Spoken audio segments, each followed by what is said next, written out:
Хотя электронная коммерция существовала и ранее, но именно популярность и доступность всемирной паутины сделала возможным широкое использование интернет-магазинов. Один клик, и ваш заказ на ту или иную понравившуюся вещь принят. Осталось лишь ждать курьера или звонка с почты, чтобы получить посылку. Интернет-магазины в Кыргызстане набирают все больше популярность. Эту тенденцию отмечает и госпредприятие «Кыргызпочта-С». Отдел по приему почтовых отправлений ежедневно сортирует десятки посылок из-за рубежа. При поступлении ценных посылок с наложенным платежом от ИП «Дрим» мы ее сортируем по ячейкам, по направлению регионам Кыргызской Республики. Вот это у нас идет Чаек, Нарынская область, Чунгашский район.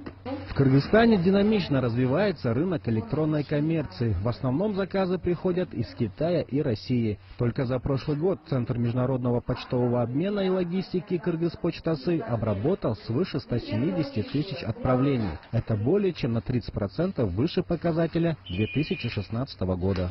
Мы не можем дать полноценную услугу трекинга, но сейчас идет разработка программы почтовые услуги. Скоро, до конца 2018 года мы закончим эту программу и можем полный спектр услуг оказать интернет-магазинам. Жители Кыргызстана чаще всего заказывают аксессуары на мобильные телефоны, гаджеты, ювелирные изделия, одежду и обувь. Специалисты Кыргызпочта-С готовы научить, как правильно оформить заказ. В Бишкеке госпредприятие открыло 4 пилотных центра электронной коммерции. А сколько примерно идет доставка? От 15 до 60 дней. Хорошо. А оплатить куда нужно будет? Платить сразу нам. Спасибо. Давайте закажем.